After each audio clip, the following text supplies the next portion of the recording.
Welcome to the Automotive Diagnostic Podcast. We're going to explore ways to sharpen our diagnostic skills, find learning resources, and hear from experts in the automotive field. Hey, what's going on, automotive world? Welcome to another episode of the Automotive Diagnostic Podcast. My name is Sean Tipping, and I'll once again be your host for this week's episode. Joining me on the show this week, I've got Scott, Shotton, and Matt Fanslow. They are going to be joining me to answer your questions. A few weeks ago, I put out a request in the Facebook group to get listener questions. What do you guys and gals want to know about? And me, Scott, and Matt are going to do our best to answer those questions. Now, I got a ton of responses from everyone, and I really do appreciate that. We are not going to get to all of the questions today, but if you don't hear your question on today's episode, my plan is to get to as many of them as possible in subsequent episodes. So the thing of it is some of them may even warrant their own episode, right? Big topics that take quite a bit to cover. So keep listening if you don't hear yours today, but we do get through 4 of the questions. And I enjoyed the talk with these two quite a bit, as always, and hopefully you will as well. But with that out of the way, let's jump in. What's new with you guys? Playing catch up from being out of the country for a week. Playing catch up on mobile. And you were down in Brazil, right? That's correct. Teaching in Brazil, and super awesome show. And then I had to come back and deal with all the phone calls that I missed while I was gone. It looks like you have a different haircut. But me? Yeah, did you get like a Brazilian haircut? No, but I never thought you from Minnesota would appreciate this because I'm from Chicago. I never thought I'd get a sunburn in December, which I did. So like a little red in the forehead, a little red on the arms. Yeah, never thought it would happen. But what organization puts on the training event down there? I know nothing about it. Well, first of all, I don't speak Portuguese, but it's the English translation is circuit doctor. Okay, is I believe, I might be wrong, but it's circuit doctor, and then they have a service information company that because down there they don't have access to all the stuff we have in the U.S. because of our, regulations and laws and so forth. So they do their own stuff, and then they put this training thing together, and it's like a rock show. I was Did they have to have a... I'll have to show you guys pictures, but I was on a stage with like lights flashing and blah, blah, blah, and they had translators. So there were three English-speaking instructors that were there, U.S. instructors. So it was Brandon Steckler, myself, and Wally Meridian. And they had mics on us that they translated to Portuguese. So you'd be standing on the stage talking, and you could hear yourself in your own head, but you would hear the delayed translation of Portuguese to the 600 people in the room. It was weird. It was really weird. No, I don't think it was a training event. I think you got roped into America's Got Talent versus Brazil's Got Talent. So that would explain why Wally was wrestling the alligator on stage. Explains why Brandon was singing. And I presume you were up there dancing. Oh, I didn't dance. Explains the lights flashing. That or you went to a rave. I don't know. No, it was. I know Matt's making jokes, but it was awesome. It was really awesome. But yeah, there were plenty of opportunities for jokes. Okay, let me share this with you real quick. Matt might really appreciate this. The translator would take English and translate it to Portuguese. And Wally Meridian said, suck, squeeze, bang, blow. Right? Which we all know. Right? The four-stroke cycle. So forth. And I was sitting in the audience, and the translator hesitated. And they're like, oh, there's not a direct translation. And may I, Sean, tell you what the translation of suck is in Portuguese? May I say that on your show? Definitely. Blowjob. Did Wally's crowd quadruple? It's blowjob. So it's like suck, squeeze, blank. So blowjob, squeeze. And that was the direct translation. So they were hesitating. It was amusing, but that barrier you get over, and you do what you got to do. Sure, it's cars. That's the whole point. But anyway, sorry to sidetrack the conversation. Well, we can't top that now, so all downhill from here. Yeah, none of my shops are that much fun, so I got nothing like that. Most of my dates aren't that fun. I mean, you're married. You shouldn't have any dates now.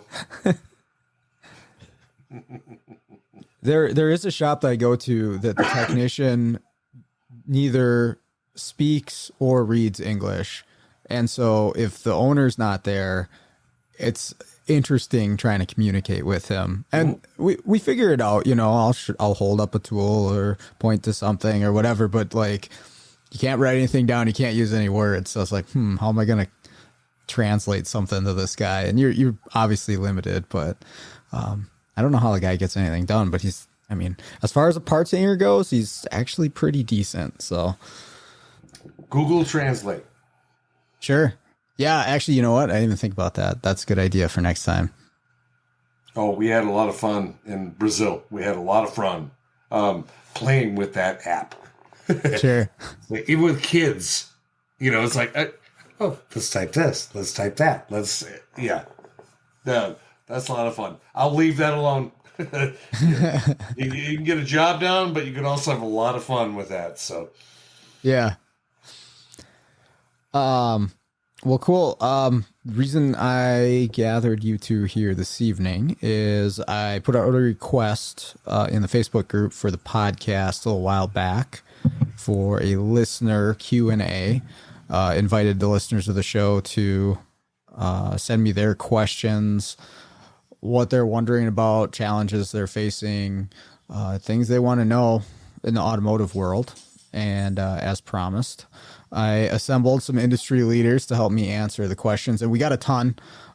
So why didn't they show up? Yeah, I don't know why you're here, Matt, or me, but Scott can help us out. What? Wait, no. But I got a ton of questions, and so if you're listening and you don't hear your question, doesn't mean I won't get to it. Some of them warranted their own episode. It was like a whole topic that it would take a whole podcast to cover, potentially. So we'll get to those in future episodes. Some of them are geared more towards Matt's show, so if he wants to tackle any of them, obviously we go that route too. But we're gonna get through a few of them here tonight, and I think it'll be fun. So good to me. Cool. Yeah, if you guys are ready to go, we'll start with the first one here. The first question I got written down was how to know when shop culture is worth leaving. And so I assume they mean as a technician in a shop, but maybe not a technician. I guess you could be working in any role in the shop. And when does the culture devolve to a point where you're like, I gotta go. I gotta get out of here. This is not worth sticking around for. Is there a point? Is there things you look for? What do you guys think? kind of a difficult question to respond to because you have to consider the whole grass is always greener on the other side. I hope in general that we kind of know there's toxic environments where you're being degraded regularly. Whatever system is in place is unfair. Almost like it's organized against you succeeding in whatever that may be, either production or quality, being able to turn out a quality product, if you will, a repaired vehicle. I think like that type of stuff, it's time to go. I don't know how you even save that.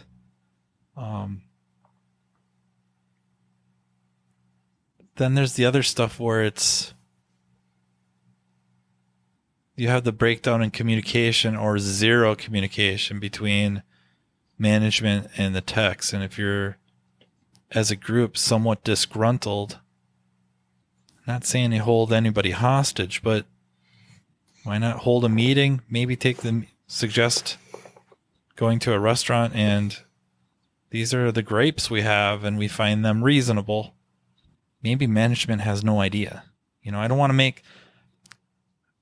to sound like I'm overly defensive of either side, because I think we've all been on both sides of it or close to it where management did not see this issue. Mm-hmm. Therefore, it's hard to fix something you don't know about, or they've never thought about it that way. And then on the flip side, you have we have odd or really skewed ideas of what would be a good culture to work in. Whatever that's sold to us either on, podcasts or on a Facebook page or YouTube videos or whatever, magazine article, we have this idea of what we think it should be. And I don't know if we're even all that sure that the culture being proposed to us is true. Like honest to God, true. This is how it really is. Like, people tend to sugarcoat stuff a little bit, especially if it's your shop. Mm-hmm. It's going to make it sound a little bit better than it really is. And so I think you kind of have to have your BS meter on and fresh batteries or whatever, calibrated a little bit. Yeah. All my techs love to work here. They just love coming in every single day. Oh, and everybody's paid so well. Yep. I pay my people so well. Right. Yeah, I hear that all the time. It's like, Pay aside, you got to love what you do. I don't care if you're a doctor, if you're a garbage man, or sanitation engineer, whatever. You got to love what you do. So, to be a good technician, person working at a shop, whatever position, you got to like what you do. Otherwise it's just not going to work. You're going to be the a-hole that shows up 5 minutes late every day, yeah. So I'm sorry if I took that a different direction, but the way Matt was talking about it, I'm like, yeah, you got to care. You got to care. yeah. Yeah. If you have a bunch of people there that hate their jobs, it's probably going to be bad culture for sure. That screws the culture big time. It doesn't. You said a bunch. It only takes one. Yeah. It only takes one that is. Yeah. No, you gotta. And granted, you can bump heads with the boss or whatever the case. You have your bad days, but if you're not, you like turning wrenches. To keep it simple, you like turning wrenches. Great. Everyone in that building should like turning wrenches. Right? One person goes, you know what? Oh, my fingernails. I got dirt under my fingernails. Yeah, guess what? Not the trade for you. Go. Well, I was in a shop the other day. Well, actually, I've been to the shop a couple times, so I've been there when this tech was there a few different times, and he's that guy where, at least for me, this was like really old school technician mentality. Like when I was just coming into the field, where this guy is just pissed off the whole time, like yelling, throwing wrenches, just yelling F as loud as he can in the shop. And like, you could feel it in the shop that it was like, it made the energy in the shop just gross, because this guy's over in the corner just screaming and cursing and throwing stuff while everybody else is trying to do their job, whether they like their job or not. It's like that sort of thing. And I mean, that's an easy thing to spot in a shop, but man, I could feel it when I walked in there that the energy was... Well, it's easy to spot in your and my situation.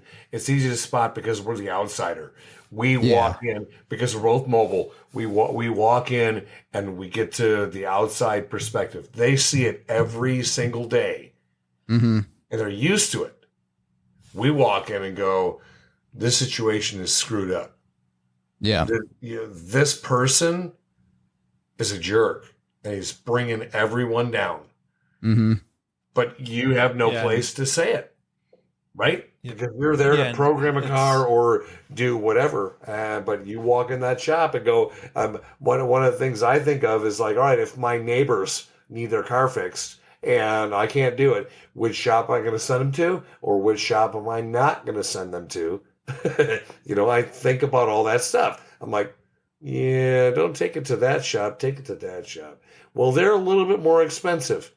Yeah. There's a reason they're a little more expensive, because they're going to fix your freaking car, right? Mm-hmm. And don't even worry about it. Yeah, totally another story. So sorry, I got sidetracked there a little bit, but yeah, I get it. Yeah, culture is just a buzzword. Yeah, culture is a buzzword now. I think it's so used almost everywhere you read and look and listen. It's like communication, right? Mm-hmm.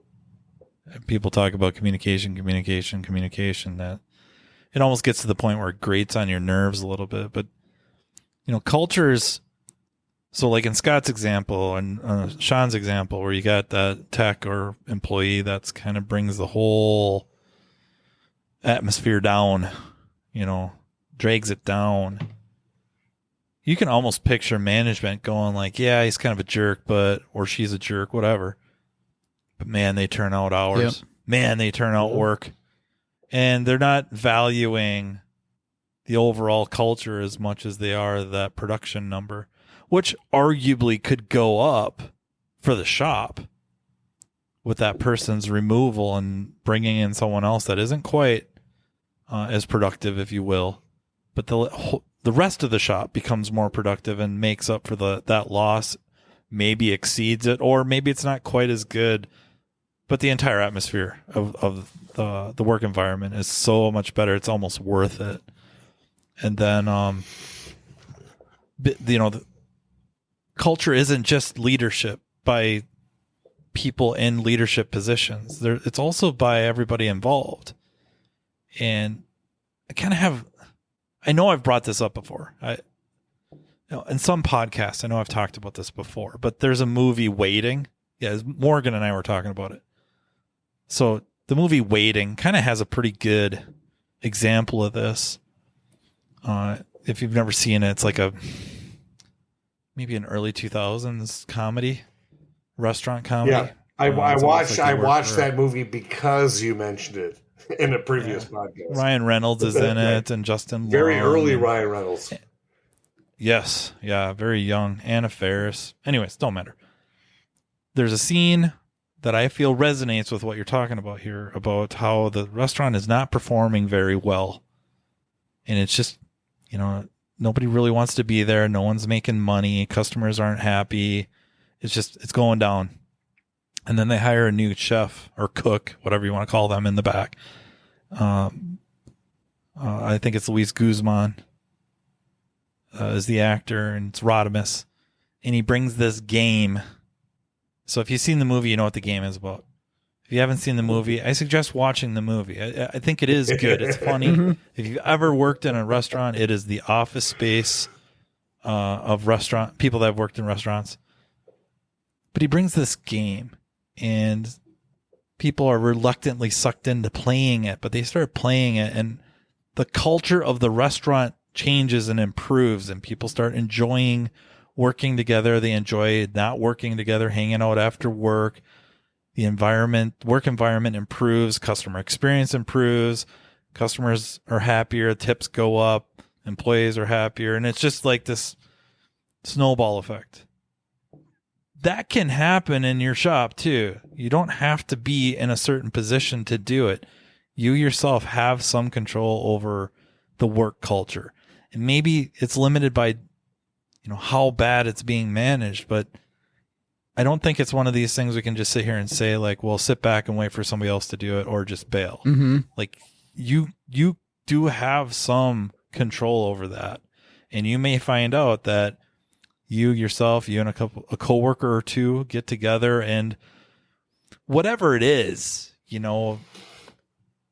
where this camaraderie starts improving, then the entire shop might change. Yeah, that's a really good. So it's something to consider. No, that's a really good point. And I mean, to that as well, like really look in the mirror at yourself and say, am I contributing to the poor culture? Right. Because then if you leave, it's just going to follow you and you're going to do the same thing. Like, let's say you're blaming people at your shop. Like you're always blaming the service writers for this or for that, or it's always somebody else's fault, blah, blah, blah. Those are some of the things you see in shops a lot. And like, am I doing these things? And can I make everything better by taking a different attitude towards my job every day? And that one thing alone is going to make a big improvement and kind of move the needle on some stuff. But you have to be honest with yourself and really say, how am I positively or negatively affecting what's going on around the shop? I didn't expect to address what you just said, so I'm going to make this quick and short. Own up to your own mistakes. Be a man or a woman. Okay, sorry, be politically correct, right? If you screw up, don't be that a-hole, right? You make mistakes, learn from them, do whatever, own up to it. Right now, yeah, I packed this oil pump with Vaseline with aluminum shavings and ruined this engine. Okay, cool. I did that. I owned up to it, right? Okay, cool. Got to put an engine in it. Own up. Don't be that. I think what you were saying, Sean, just the high and mighty kind of thing. Right. Am I correct with what you were saying? Yep. Yeah. Right. Freaking own up to it. We're all human. Own up to it. That's all. Yeah, I mean, if you want to relate it to sports, if people are into sports, you always know the leaders of the team. And they're usually the ones that show up early, stay late. They're in the gym when they could be out doing something else. They're buying into the system put in place by the coaching staff. That's how you get these sports dynasties. It's because the people involved buy into the system and work together to execute. But that's not to insinuate that every shop is like that. There are absolutely horrifically run businesses. It's not even repair shops that they are set in their ways. And if they're not willing to change, what choice do you have? I mean, you have to seek out somewhere else. That's just the way it is. And if it's toxic, you feel for your safety. You got people, violent people. Oh yeah. Not every shop is a, it's a tax market right now. You can find a job, right? Yes. So if anyone listening to this podcast, if you are in a place where you think you are unsafe, your hoists don't have safeties, your boss is abusive, whatever the case, look around because you can find a job. Now, I mean, it's out there. I mean, tech shortage, right? So what Matt was saying is like, why stay in the same place? We might readdress the situation with some of the questions that are coming up, but yeah, if you're not comfortable, look around. You find another place because you can find one. Would you all agree? Oh, definitely. Oh, 100%. Yeah, no, that's 100%. And you can definitely find somewhere before the day's over if you've got tools and semi-competent. I think one of the biggest things for me as a technician when I was a tech, and it would be the same now, is if management or the shop in general is not interested in my self-improvement. Right now, I got to put in the work and I got to do the training and I got to get better. I get that. But how about sending me to training, buying the tools we need? There's a whole bunch of stuff that goes into that, right? That they're putting an effort towards me improving myself, or they're interested, encouraging of me improving myself. And if they're not, like, no, we don't care. Just fix the car. We just got to get that car out. And that's it. And that's when I'm going to be definitely looking to go elsewhere. That kind of attitude would garner, I mean, shops are killing, maybe not killing, but they're want techs or employees in general with that attitude.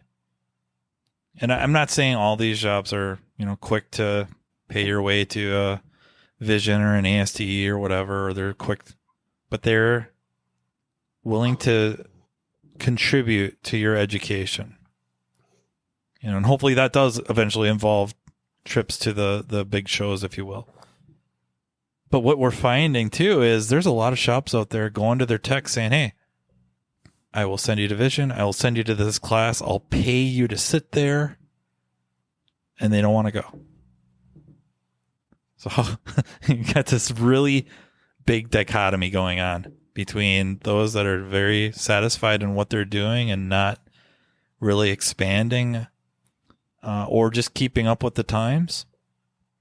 They know enough to do what they're doing. And I'm sure there's, this topic can spiral really fast into multiple directions about the systems in place at work that do not reward you for doing the certain type of work that would require more training. Therefore, why go to training to do more of that work when I can make more money slamming ball joints or whatever?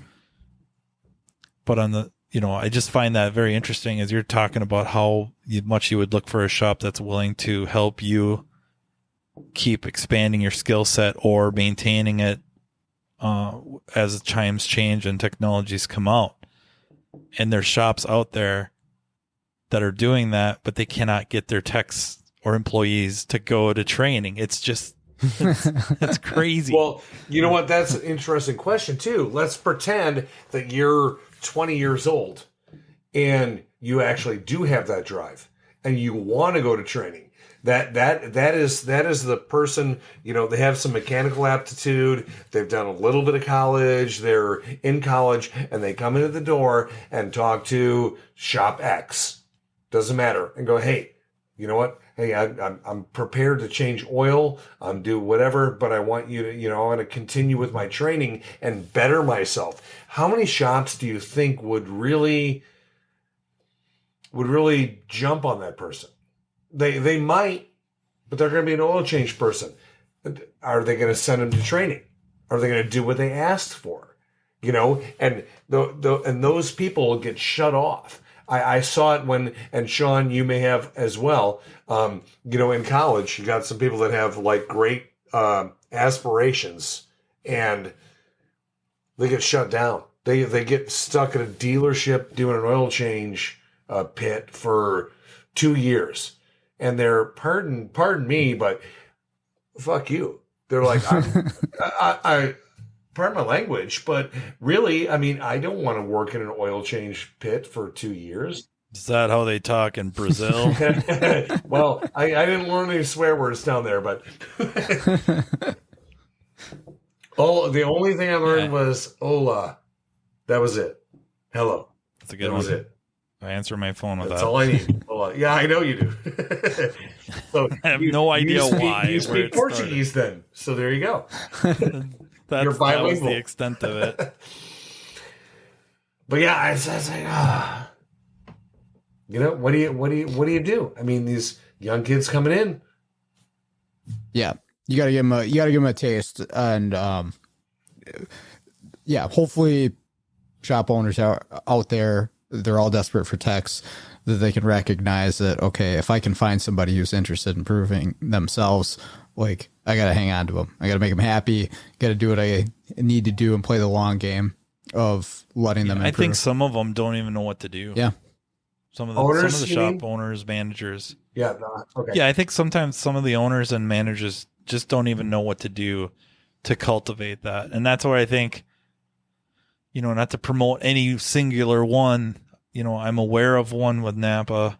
I think CTI, WTI is working on something. I think we're going to see more and more programs coming out. Mentor type things.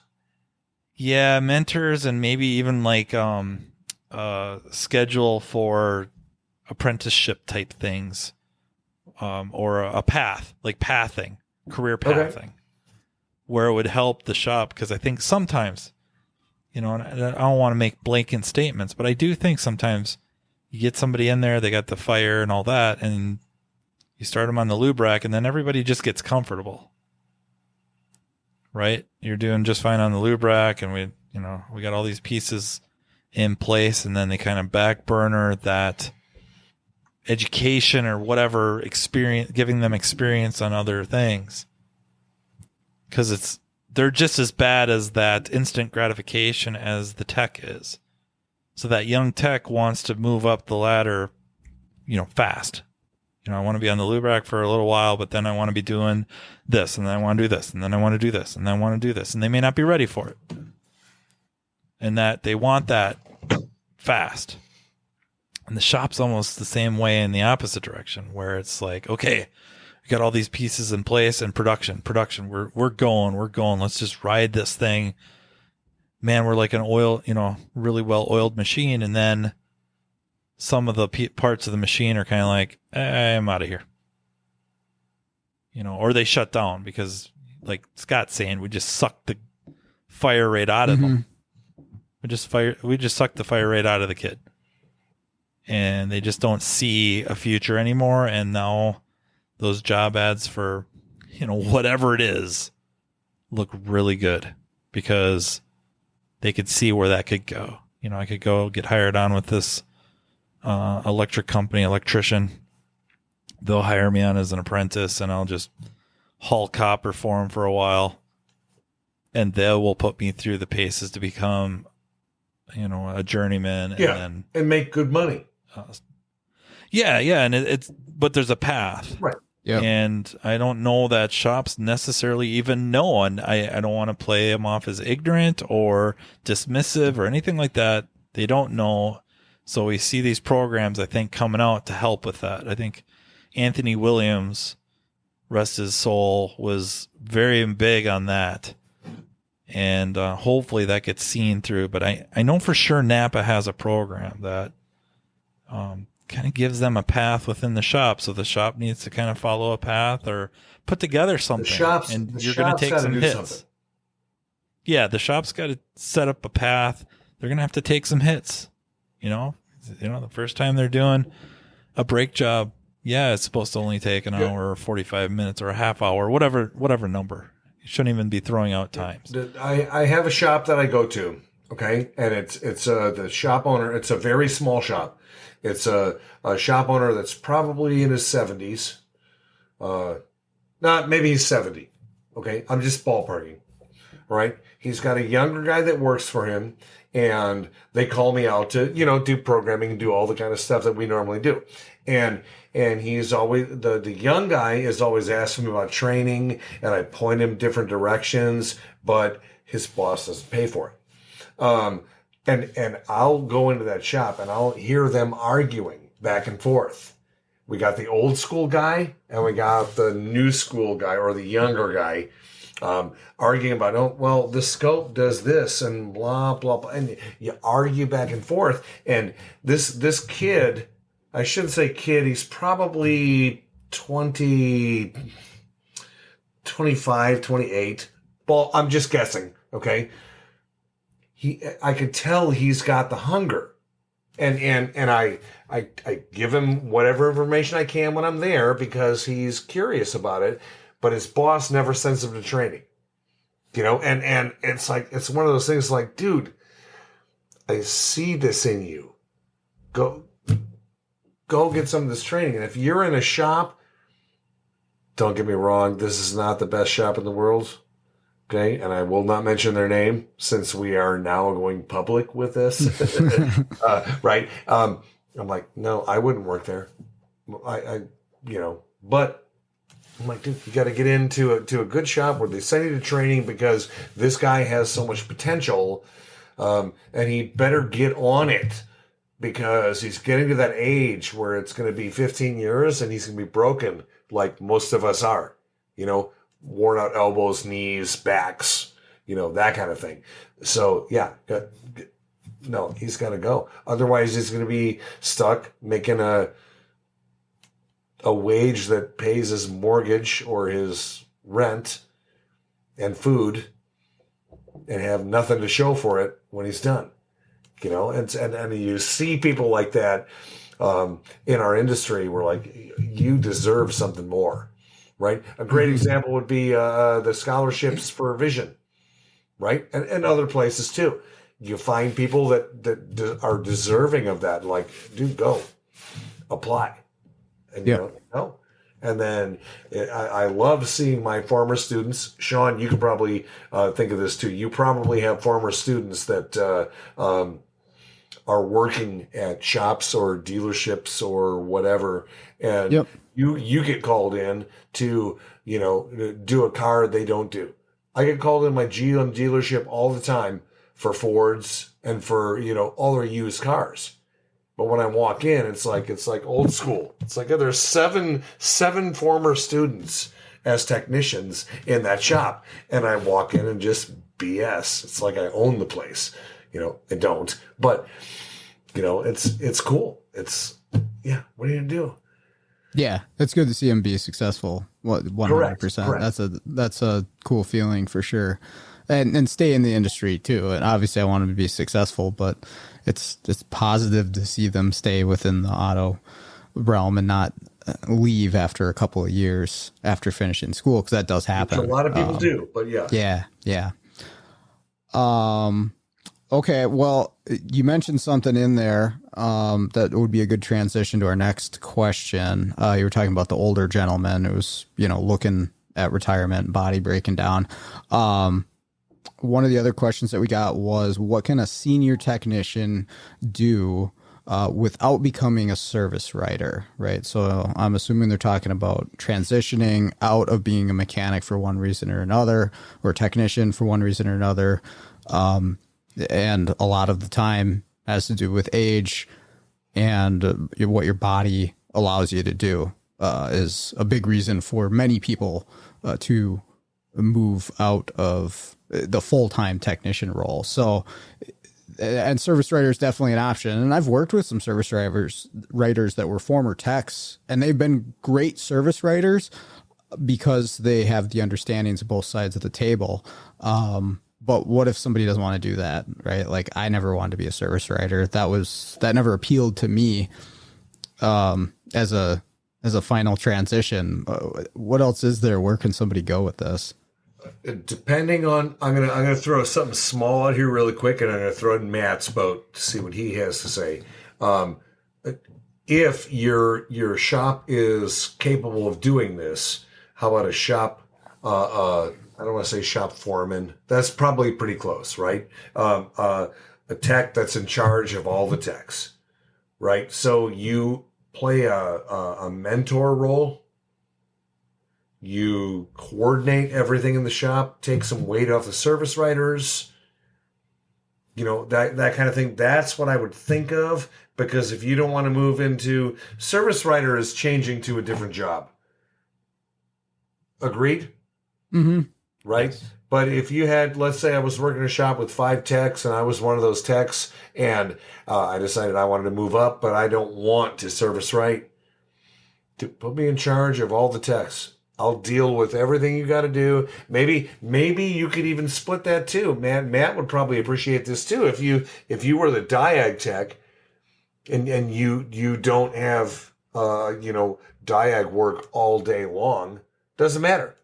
You do the diag work and pass it off to your other people, and then you are the shop foreman at the same time that divvies up the work and helps people and mentors people. That would be my suggestion. Will that work in every situation? No. But that would be what I would look at if I was in that situation. That's definitely something I was thinking about before you said it, about kind of, I was going to call it like a foreman role where, you know, maybe you do have a bay to yourself for something, whatever that may be. And, but you're not really there to bill hours. You're there to make everyone else better. And maybe that involves dispatching work, but also mentoring. You know, the average age of technicians is something absurd now. Right. I think it's in the 50s. I really do. Hey, careful, I'm 51. And then, yeah, and like I think the average age is like in the 50s, and I think like if you took 50% of the profession itself, they're 40 something, whatever that is, 45 and up. Wow. That is insane. That is insane. Yeah. Yep.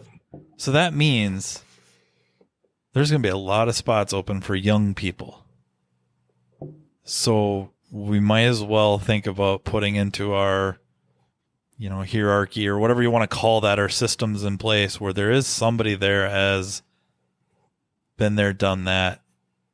And a big part of your job is to show them. Yeah. That 45-year-old that's been at the shop for 10 years, you know, whatever, has proved himself. They got loyalty. They got all that kind of stuff.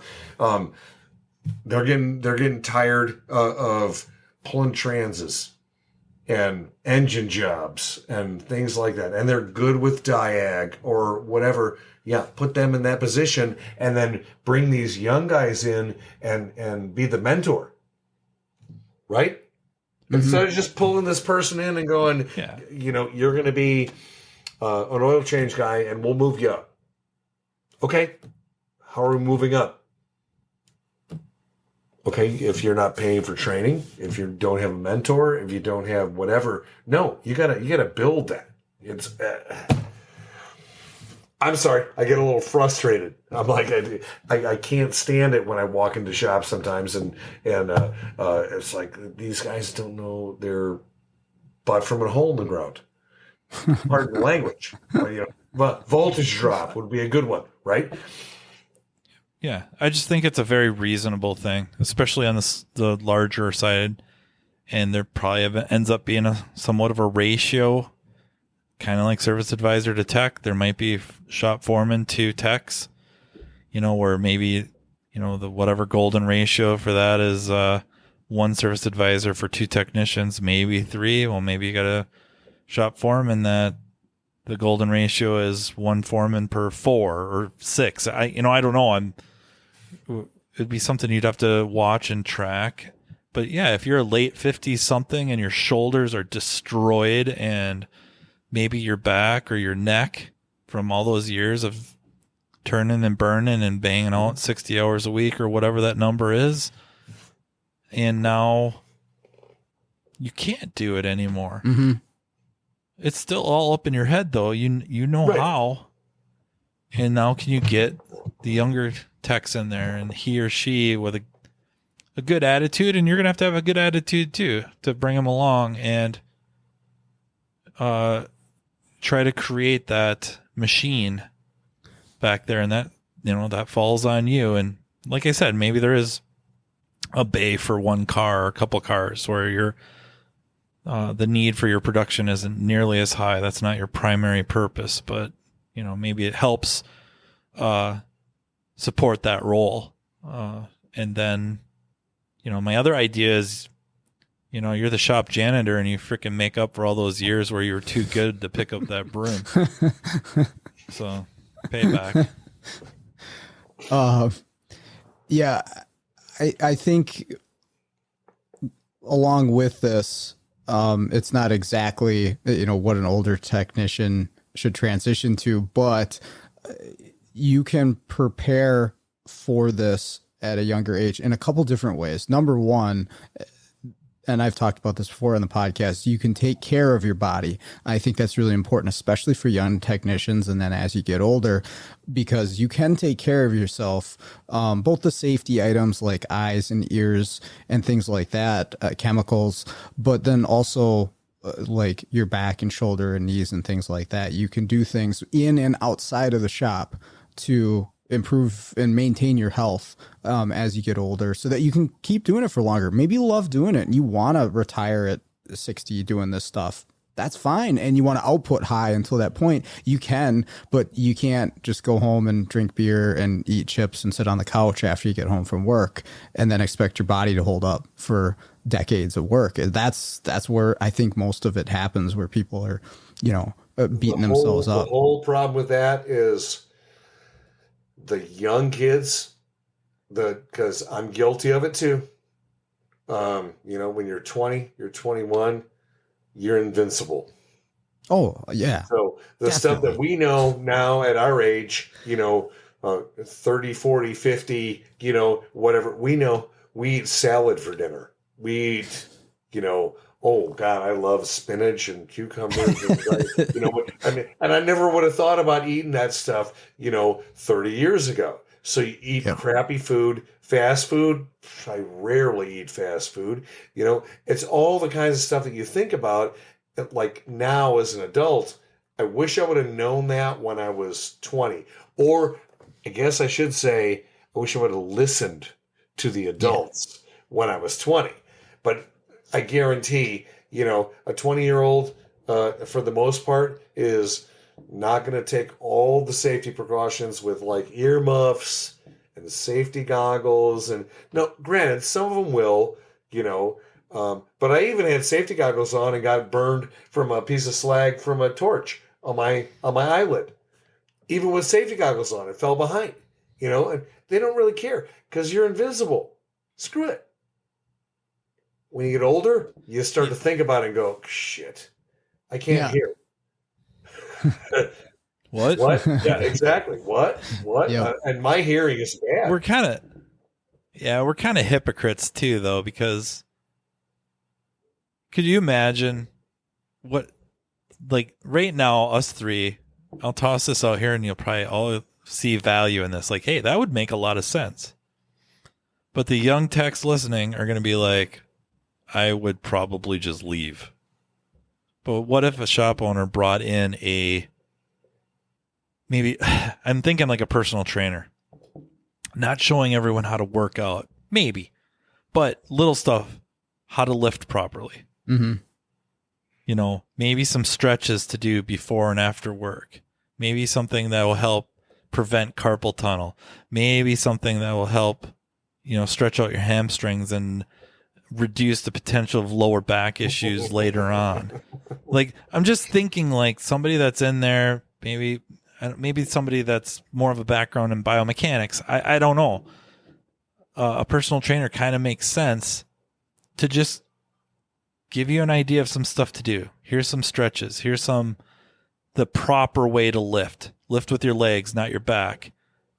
You have to understand why, and here's my opinion on that. I get exactly what you're saying, and us being older, we would appreciate that now, but at 2021, we probably wouldn't care. To draw you a parallel, everyone says invest money, right? Put it into an IRA or a mutual fund or some same damn thing, right? So when you're 19 years old, 20 years old, you're making some bucks, you're going to go do what? Go hang out with girls and spend some money and do whatever. You're not going to save any money, right? No one cares. So same concept. If you would have started putting money away and you would have listened, you'd be doing good, right? Now we're 30, 40, 50. And we have someone like that come in and tell us, hey, do this stretch. Like you said, Matt, do this stretch, right? Do this, do that, whatever. Okay, cool. I get it. I understand it. Now, when I was 20, I didn't care. So if your employee, if you did that, if they're younger employees, I'm not sure they're going to be as receptive. And I'm speaking that from, my opinion and from experience. It's like, really?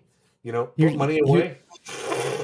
Here's the key. If you have a bunch of 20-year-old technicians, probably male, just bring in the cute female personal trainer and they will all listen. That probably work. Oh, yeah. Okay. Fair enough. You took that a different direction, but that was a good direction.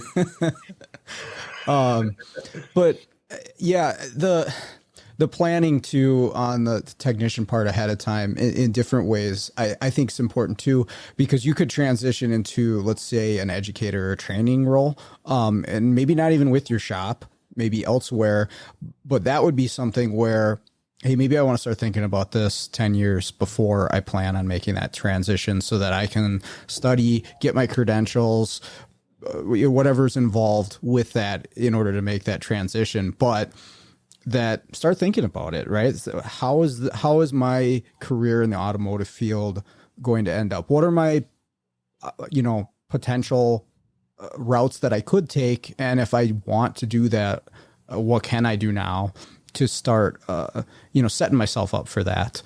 It seems like iCar just had an article about something similar to this where they have programs, education programs, post-secondary or college, whatever, trade schools. They have shops clamoring for talent. They don't have instructors. And the big problem is, when we get into median talk, that's usually immediately is bad, because I think they're talking about a national average, and that is almost useless. But I think the median average income of a college instructor was something to the tune of $67,000 in collision and auto repair. And I'm sure some places it's way, way higher, and I'm sure other places it might be even lower. I made less than but that. The fact of the matter I made less than that average when I was a college. Yeah, the fact of the matter is most of them, right? Most of them could make more money doing the job. True. Being a body tech or collision tech, being an auto tech, than they could teaching it. So I think why I bring that up is I think that's going to have to change. And therefore, now as you're reaching retirement age, or not quite there, but your body's starting to break down and you're thinking about those twilight years and your shop's not capable of setting up a shop foreman type role, either not capable or unwilling, that the college instructor position might be reasonable, and they're going to be dying to have them, and hopefully we see some of those numbers go up to make it a worthwhile financial move. Mm-hmm. And maybe not that young instructors are all that bad, but it would be kind of cool to get some crusty former techs in there that they can tell you like it is. And since they've started at a relatively advanced age, that they cycle through a little bit faster and they don't fall out of touch nearly as fast. That's a big problem with a young college instructor. That's a good point. It gets brutally difficult to stay on top of things, and maybe you do pretty good the first 5 years, 10 years, taking your summer seriously and working for shops and getting in there. But then as your skills erode or I don't know about erode even, but atrophy maybe. Yep. Out of touch, I think is a really good way to put it. Yeah. Like you still know what you knew, but things change and you're not you're keeping pace with it. You don't have your finger on the pulse of what it's like out there. It's it's an interesting thing. You mentioned sports in the first question.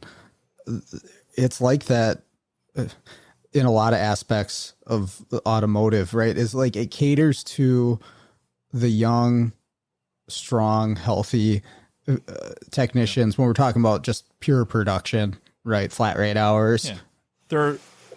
There's only so many Tom Brady's. Yeah, yeah. Right? He's in a very advanced age to be playing professionally at the level he's playing, especially in the position he's playing in. So quarterback of the Tampa Bay Buccaneers, and I think he's 47, 46. Yeah, that's crazy. And still throwing a pretty dang tight spiral for, when he needs to launch it. I still think he can whip that thing about 70 yards. Same with auto repair, right? There's just not that many late 50s, early 60s guys, girls, whatever, ladies churning 60 hours a week because they're just moving. Right. If they are, it's using a lot of tricks or whatever. Mm-hmm. And I don't even mean that like nefariously or, that they're abusing any kind of systems. That I just don't know that many, right? They're tired mentally. Their bodies are broken. Mm-hmm. And like that's life. Sports. Well, it's like sports though, right? That your useful life is used up. What position do you have? Some kind of a coach with other careers or industries. As you age, you can attain a higher position, higher salary, whatever in the corporate world, just as an example, like, right, you're striving towards being a CEO or whatever, where you can be in an advanced age, make a good salary, be in that position where a technician necessarily, if that's your strength, you're the superstar, you don't have that path easily. That's not laid out. It's not common. Like you're gonna burn out, at a young age, reach the end of your useful life, and that's what this question is about, I guess, is what do you do after that point? So the answer is the auto repair industry needs to create spots for color commentary. Solved. Done. You're welcome, industry. So that'd be like someone's working on the car and then Matt just shows up and makes sarcastic comments. I need a play-by-play guy. Yeah. So I need someone that's fast talking. Probably Scundrich. He can do the play-by-play and I'll do the color. Oh, and he drops the lug nut.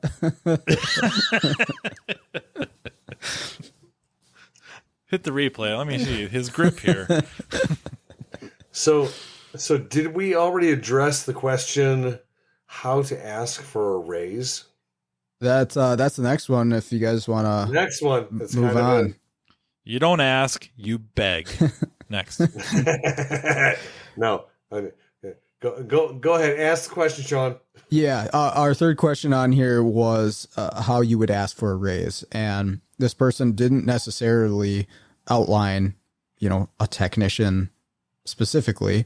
So I would assume it could be anyone in the shop. But if you're working in the auto world, how do you approach that? How do you ask for a higher pay or salary? I think there's a couple things you have to think about before you even think about asking for a raise is, and as Matt has said in the past, can you find the shop on time? Well, he's drinking right now, waiting for him to sneeze stuff out of his nose. Can you find, if your boss is a stickler on, being on time, you better be on, well, even if he's not, you better be on time, right? Just stupid things like that, right? What value do you provide to the business? We're going to go further with this, but I'm going to throw it in Matt's court here in a minute. Just the basics. You got to make sure that, you're good. Okay. One thing I did want to say is there's a podcast, I think it's ASOG with Dutch, about it being a technician's market at the moment, which it is, because there's a technician shortage. So you can shop around. Is that right or wrong? I don't know. Dutch did say some stuff about that. I had a conversation with someone else on the phone yesterday that I'll share that in a minute. But, what do you actually do? Do you deserve a raise? Do you need a raise? How do you ask for it? The culture of the shop. So I'd like to kind of toss it Matt's way, if he doesn't mind answering the question, then I'll bring back what I came up with talking to some other individuals yesterday.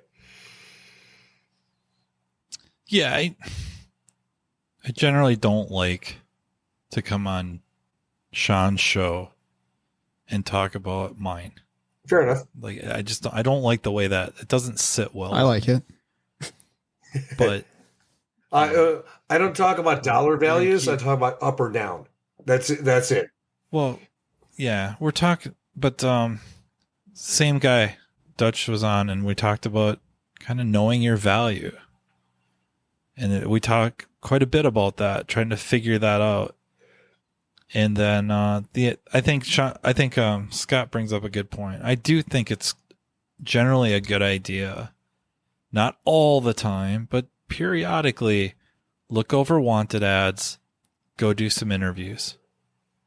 Just see what's out there. Kind of get an idea of where others are, where you're at.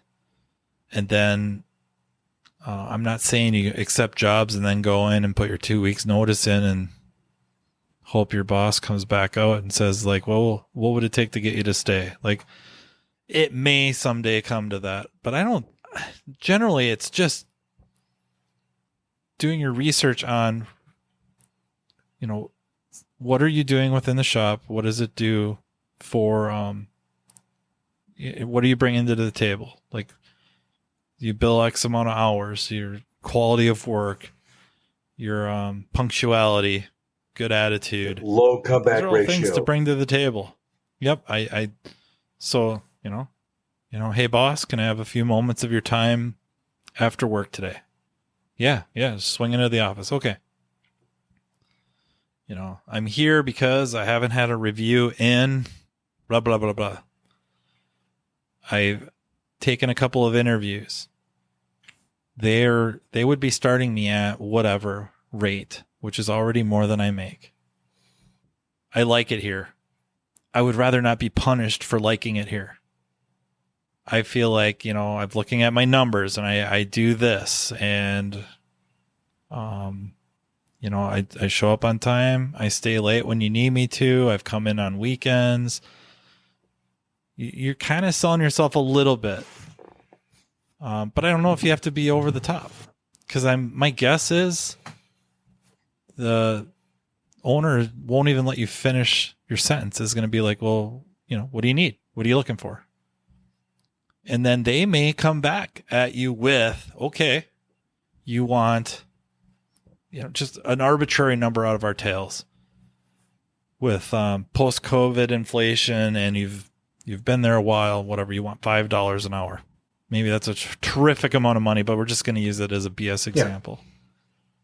Yeah. And the owner might just level with you. Like, I would love to pay you $5 an hour. Actually, I would like to give you $6 an hour, but this is what I need. This is what I need to see. I agree with everything you've said. And because of that, I'm willing to immediately give you $2, $3 an hour. But if we're going to start talking about this 5 and 6, this is what I need to see happen. Yeah. This is what has to happen to make this work.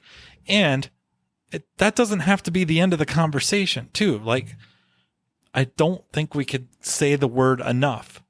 Be honest, be honest, be honest, be honest, be honest with yourself, be honest with your manager or shop owner and say, okay, I understand why I'm billing, whatever, $35 hours a week. And you need me over 40.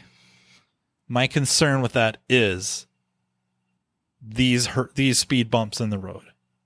And I'm not throwing the service advisor under the bus, but I don't know that the system would allow this to happen. And the owner might be like, well, I understand your hesitancy, but let's look at so-and-so that you work next to. They're typically at this time. They're doing 45 a week. And you may counter again, and none of this has to be an argument. No raised voices, no stress.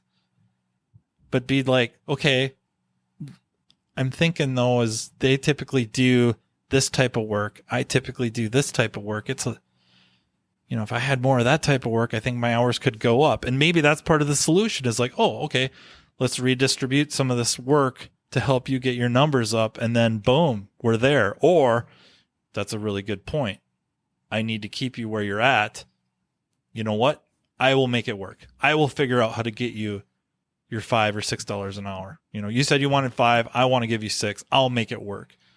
and maybe this is very, very optimistic conversation I've just had in my head on the spot, but I don't think it's unrealistic because, like Scott said, like many people are saying, the pendulum of power is swung into the technician's favor. And although I'd rather not see anyone abuse that power, because guess what happens with pendulums? They swing the other way. So you said abuse that so power. Keep that in mind. You said abuse that power. Yeah. I based on a previous podcast, I don't think it was yours, but it was with Dutch talking about, the leverage that technicians have. Go do interviews, get job, we're going to pay you X amount of money, whatever, and then go back to your employer, right? That kind of thing. Can I get a raise? Okay, that was one of the things that he said in a nutshell. Please don't quote me, but that was kind of one of the ideas that was going across. And I happened to be talking to Lucas Underwood yesterday on the telephone for an unrelated issue. And before we got off the phone, I asked him, I said, so I'm doing a podcast tomorrow night, and we're talking about maybe, asking for a raise. Right? And I brought up that whole situation. He's like, well, if they want to go out and get, which is perfectly fine, go out and do some interviews and see what you can get. But he said, if they come back, he's like, why did they just come to me first? Why didn't that employee come to me first and ask for a raise instead of going and doing this stuff? If they're not comfortable enough talking to me or the shop owner or whatever the case, right, then there's something wrong in the communication, and the culture in that business. So if you're not comfortable, and it really made me think about it, like, what do? You go, if you're comfortable enough and communication lines are open, you would say, hey boss, you know what? I'm doing all this stuff, but I'm also kind of mentoring, the two new guys, and, taking on these extra responsibilities, hey, do you think that maybe, a little extra cash, whatever, but that comfortability, like that's not a right word, but you know what I mean? It's like you should be able to talk to that owner. And Lucas almost sounded offended. In hypothetically offended. He's like, if my employee can't come and talk to me, then something's wrong. Whether it's his fault or their fault or the shop's fault, whatever, the culture, all that kind of stuff it's not right, because they should be able to come and talk to that employer and go, let's say, Sean, you were my employer. I'd love to go up and go, hey, you know what? Busting my ass. My hours are good. He did also point out that he wants, numbers and proof, like, hey, you improved over the last 3 years. You've improved, you're cranking more hours. You have very low comeback ratio, all those kind of numbers and stuff. You gotta have something to back it up. Right. But if I came to you and said all that stuff, hey, I'd like to go, hey, Sean, look at these numbers. I'm doing good. Can I get a bump, a buck or two an hour, or, whatever. There's no reason they should have to go out and go somewhere else if it's a good shop. If you're at, no offense, Sean, a Firestone or a chain store or something like that, do you think that would happen back in your day?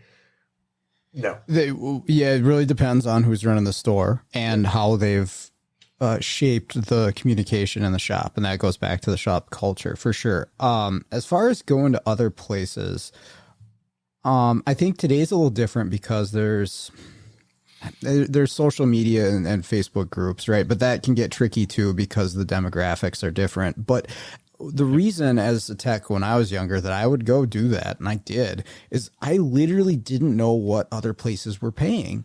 And this was before Facebook, but I didn't even know what I could make besides what I Googled, and like the medium technician salary is this. Well, what's people paying in Forest Lake, Minnesota? I have no clue unless I go talk to those people. Right. And then I can come back to my boss. Well, okay, well, so here's what this place is paying, blah, blah, blah. And I think when you're at that age, it's all about the money. That's it. Oh, for sure. Yeah. But I think for any of this, if you're going to your employer, asking for a raise, and we've already mentioned it, is that you should have the numbers and the documentation ready. You should be prepared to say, okay, this is what I want to make. Here's why. And here's the proof. Like you mentioned, document that stuff, right? Document your hours, document your improvement over time, document what you've done. We've mentioned Dutch a couple times. Episode 67, I had to look it up, but he came on my show. Actually, Matt, you were on that episode too. We talked about side work, and that it was documenting even people that you bring into the shop, right? Hey, I recommended customer A to come here, and now they're a regular customer. This is something that I've brought, and have all that on paper, right?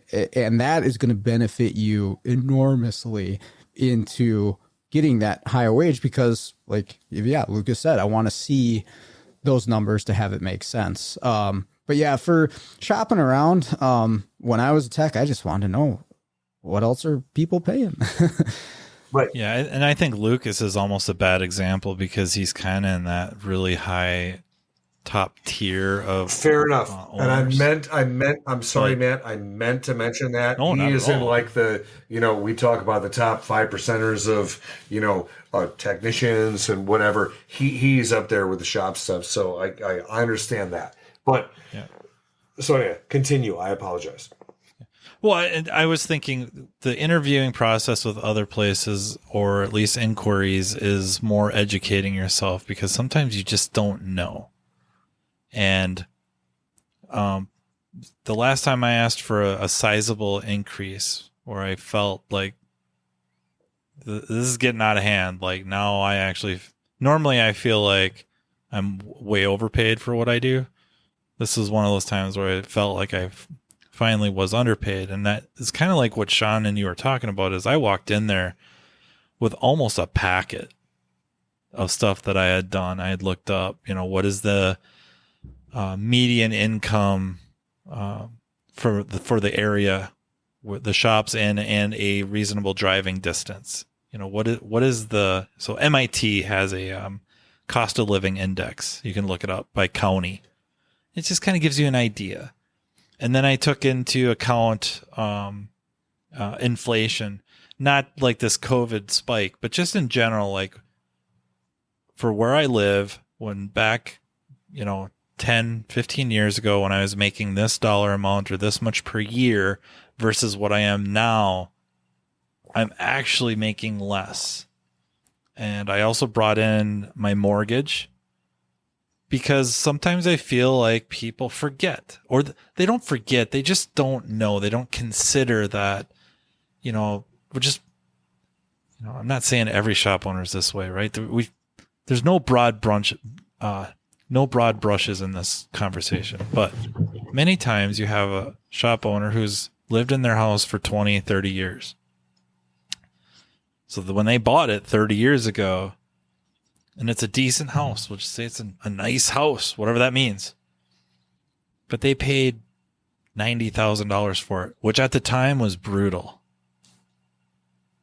But they've been making $500 a month payments for 30 years. And now you're talking about wanting this extra money, and you show them like just your house, which is, we'll just say a nice house, was $300,000. That is a reality check. When you show them that, all of a sudden it's just like, holy crap. Your house payments, $2,000 a month? Oh, okay. Maybe they won't say it outright to you, but it's like all of a sudden reality hits, like, holy crap. I haven't even really looked at houses. And then they start looking in realtor.com. Mm-hmm. Like, oh my God, that rundown piece of crap house is $200,000. Yeah. And $8,000 a year property tax. So I'm just saying, like, you're just going in with some numbers and a little bit of education, and the education can go both ways. Like, they can come back with, okay, let's look at your numbers. Let's look at all this stuff. I don't want to sound condescending to you, but your spending habits, yikes, and that has to be a reality. That has to be something to consider. Like, you have how many tool payments on how many different trucks? Have you ever said no? And then you're driving a brand new vehicle and the wife's got a brand new vehicle. Wow. Mm-hmm. There's only so much we can help you with. Like, the shops that you went and interviewed with, they will pay you a little bit more. Let's see what we can do there. But let's also address some of this other stuff. And, people don't talk well. We don't communicate very well. That would come off, I'm sure, somehow extremely dismissive of somebody or coming down hard on them about their spending habits, even if it is the truth. And so while I find shop owners can be a little bit delusional, so can employees. Mm-hmm. And then we get back into this honesty discussion again. Yep. We're going to freaking honesty when we're done is going to be the same thing as communication and culture. We're going to just cause people to get instantly rattled when you say it. Like, oh God, here we go again. I'm just being honest here. I'm just trying to communicate with you. My honesty. Okay. Well, I think we gave some people some good ideas there and things to go with as far as asking for a raise. The last one, I think honestly, you do just have to get in there and talk. Honestly, prove yourself and I had to throw that in talk. And talk. The last question we got is, how do you handle a misdiagnosis? And so I don't know. I blame somebody else. Next. I don't know if the question. I when I screw it up, I just call Matt.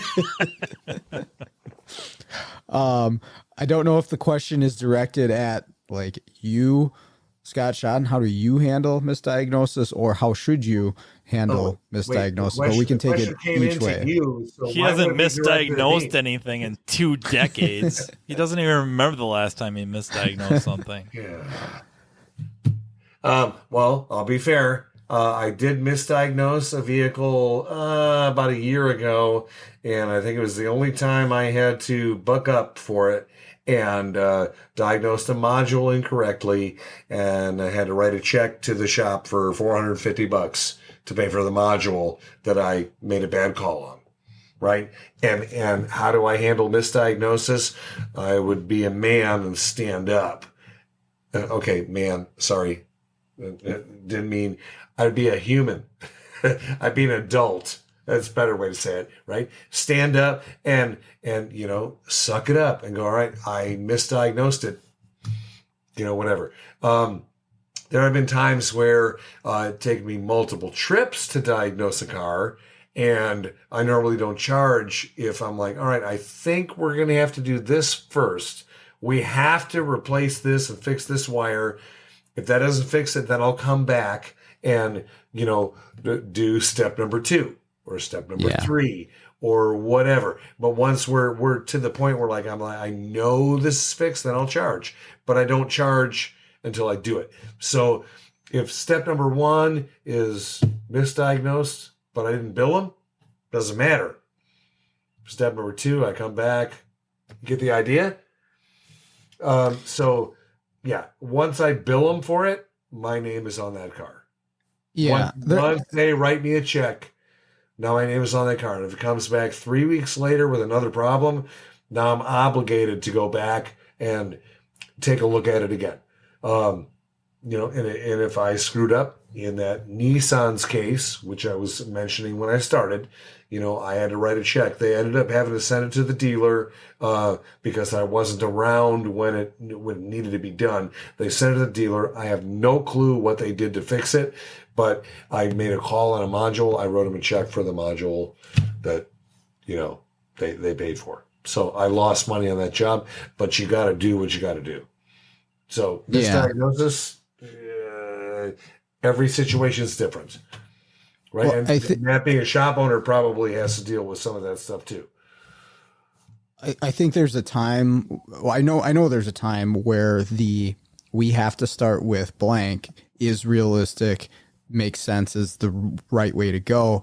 But the problem is I'm sure all of us have seen technicians, myself included, I've done this, use that out of laziness, that I don't want to really pursue what I need to pursue. So yeah, we got to start with coils and plugs and wires and fuel injector and and we got to start with that. And then once it comes back, now that you've misdiagnosed it, essentially, whether you actually did any diagnosing or not, then you say, well, this took out that. I hear that a lot too. Right. And so now you're not being honest about it after the fact. Like you say, you're not owning up to it. No, I try. What your example right there is perfect. Okay. The car doesn't run right. The cat's melted.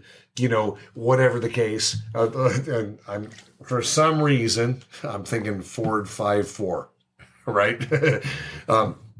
Whatever the case, right?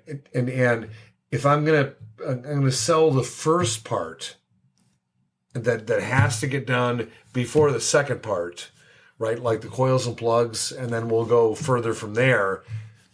I still prove, yes, these coils are bad. Right? These coils and plugs, whatever, may have caused this issue, but I can guarantee these are bad. We need to do this first. I don't go just on a whim. It's a 5.4 Ford, I put coils on it. You're good. Put 8 coils on it. No, you need 3.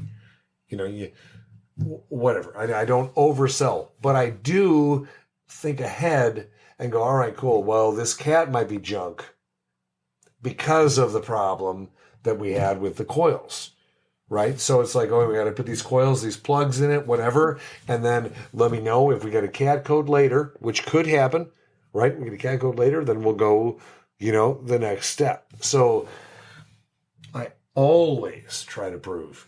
I'll use pattern failures. Matt and I did a podcast years ago about, silver bullets, right? And I'll use silver bullets as, this is a common problem on this car, but I still force myself to prove it, right? Prove that's actually what's wrong with this car, and boom, and send it down the road. So I never go, put 8 coils in that Ford, put 6 coils in that Fusion, whatever. Never do. One thing at a time. But you got to have the foresight to know, all right, we have to do this first, but what could happen next, and let the customer know. Right? Sure. We can fix this misfire problem, but you might have a PO420 or a PO430 later. Yeah, your engine overheated, and we can fix the radiator leak, but you might have blown your head gasket that's going to show up 6 months later, right? Or and so that head burnt an exhaust valve, who knows what. That stuff can get tough because it requires some experience or someone with experience, because otherwise, how do you know that that's going to end up that way? But it also requires the experience, but that also is an advantage to the customer, because if you can, I don't want to say you have a crystal ball, right? But if you can at least warn them ahead of time, right? Hey, it overheated. We found your coolant leak, right? It's a water pump or a thermostat gasket or whatever the case, right? We're going to take care of this. There may be some future problems, which most of the time shops don't. I shouldn't say shops. Good shops would, but hey, there's a possibility that the engine was overheated and we might have a blown head gasket. Maybe you did the turkey baster test, and whatever the case. You know what I'm talking about, right? With the blue liquid, sure, yeah, which is not great, but better than nothing. Go through, at least you warn them, right? You warn them. You get that job done, and if it comes back a week or two later, at least you gave them a heads up, right? Or you found freaking burnt exhaust valves in the process and went, oh, you need an engine. Okay, car's junk. Done. Where do you go? But it's honesty. It's knowledge, foresight, honesty. Mm-hmm. I think you should stick with it too. given that that's an option for you in the shop situation you're at, is like, oh, and hopefully the customer brings the car back, but stick with it, see it out, right? Don't just hand it off to somebody and say, oh, I can't figure this out. And okay, there's a reasonable time for that, but give it like every possible, try that you can to try to work through it. That makes sense. You still got to make money and get through the day. And I understand that, but don't just give up on a car because the part you threw on it is wrong. Like, actually challenging yourself and getting your butt kicked on stuff is probably the best thing for you. So see it out to the end if that's a possibility for you. I was one of those nerds when a car came in broke and you were getting X amount of labor hours to diagnose it. And I still wasn't sure. Even though I went over my time, I'd be connecting other tools, going, okay, let's see what this test does. Let's see what that test does. What does this mean? What does that mean? And that taught me a lot of things over the course of many years, right? So did I lose money? Yeah. In the early days, yeah. But I learned a crap ton. Did I have to do this test on this car? No. But I got to see what good versus bad looks like with a scope or, whatever.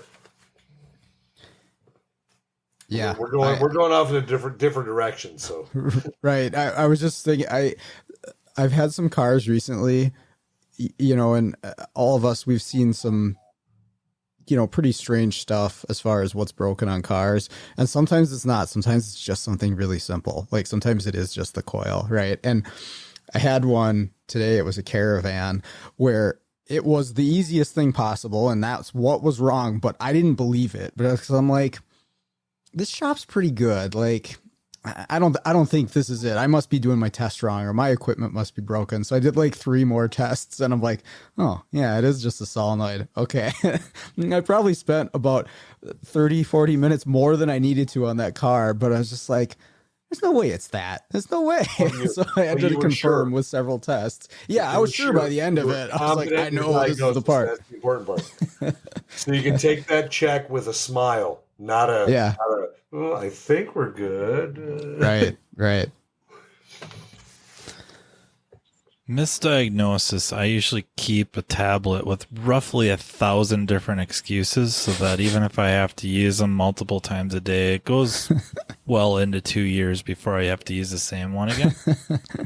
I just picture Matt. I just picture Matt with that wheel on one of those game shows where you spin it and it goes, and there's an excuse. Yeah, bad part. I guess I'll take a slightly different angle on this because your guys' thoughts are really, really good. I'm going to go a different angle or perspective is that just kind of reminds me of a story, not to be all movies and sports and all that, but I think this one just is too good to ignore is Kobe Bryant, basketball player, LA Lakers, played there his entire career, comes right out of high school. And the Lakers make the playoffs that year, and they're going up against, I think, Utah Jazz. And the Lakers, it's like a game 7 or a game 5, loser goes home. And Kobe is starting to rise, like he's starting to show the reason he got drafted and the potential that was he a rookie that year? What he becomes. His rookie, I thought it was rookie. Maybe it was his second year. All right, I'm sorry. Continue. But I'm just curious. No, he's the reason that the game goes into overtime. He hits some really tough big shots, and that's why they're going to overtime. And he is also seemingly the only personality on the team then that wants to take the big shots in overtime. So he takes those shots and he throws up about 5 or 6 air balls. And, sure, he's down on himself. But after a while, even just sitting in the locker room, he can sit there and be worried about what other people are saying about him, what other people are thinking about him, teammates, the media, the fans, all of that. he could be sitting there worried about that, but eventually you have to stop and go, what happened? Why did I miss them? And he goes back and he thinks about them. He watches some tape, and the shots weren't off to the left or off to the right. They're air balls because they're all short. Well, why are they short? Well, I just came out of high school where we play a couple times a week, long recoup times, shorter season, much shorter season. Now I'm in the NBA. I play a regular season of 82 games riddled with back-to-backs, traveling all around the country. I didn't have any legs. My legs were gone. I couldn't get the ball there. So I got to change my workout routine, my training routine. I got to get my legs more strength, more endurance, so that never happens again. And I kind of do that with a misdiagnosis. I try to back up and level with myself. Why did you miss this? And I think sometimes you're going to miss it no matter what, because you don't know what you don't know. You can't know it. So you made this bad call based off of your level of knowledge at that point in time. And now because of this, you had to go do some more research, more training, networking to find out where you screwed up, why you screwed up, and learn from it. So, I guess sometimes you learn more from your failures than you do your successes, and you need to take that to heart. I'm as bad as anybody I know, and I don't want to rate myself for how bad I am at it, but I think I'm my worst critic. I'm pretty hard on myself. I don't like being wrong. It's not that I have to be right. I don't mean it like that arrogant know-it-all, but I hate being wrong. So I want to be right, not because I'm right and you're wrong, but I don't like being wrong. So I want to find out why. And so you do have to take these on as education opportunities. Yeah. And, what needs to be improved? Your knowledge? Is there equipment upgrade? You did not have a scope. So the chances of getting this right with a meter or a test light were really low.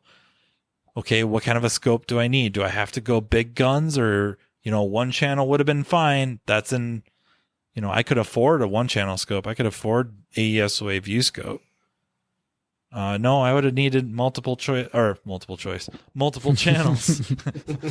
There's a new scope from Pico. It's called the multiple choice scope. A, B, C, D. You're graded on it every car. Get a Scantron. So, or did I need multiple channels? So now you're talking to the shop owner. Like, I got this wrong. I feel bad, but I think I know why. And present your case. And I think they make a good one, and they're going to be like, okay, what would be the solution?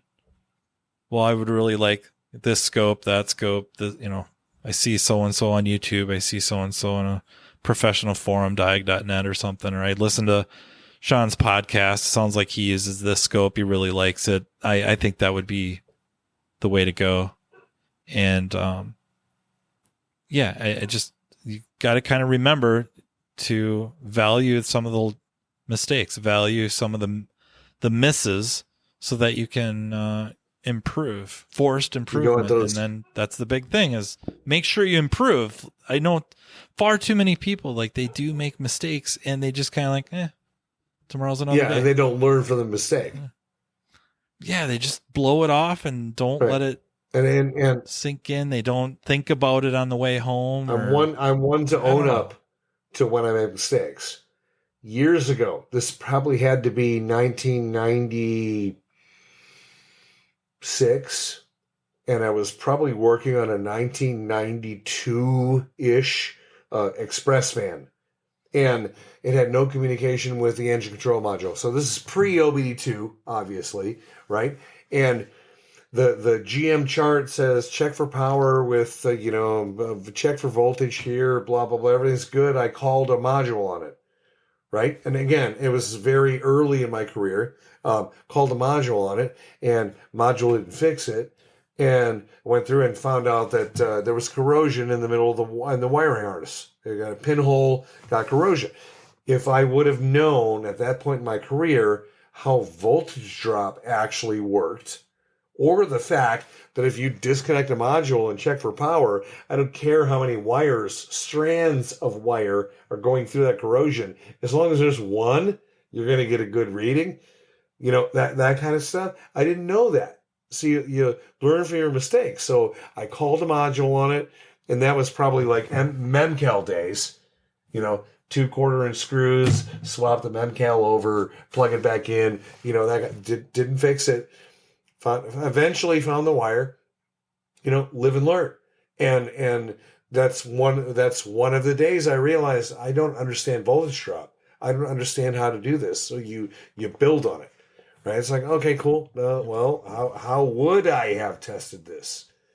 You know, instead of what Matt was saying, like, never mind, we'll go on to the next car. I was like, okay, what could I have done to test this better, right? Or more accurately?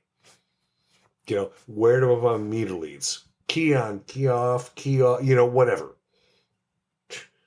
Yeah, so it's like, but there's going to be plenty of people, like Matt said, that are just like, whatever. Warranty it. Put another one in. I'm out of here. I'm going to go do this next brake job. You're like, I digress. Okay, that's going to do it for this week's episode.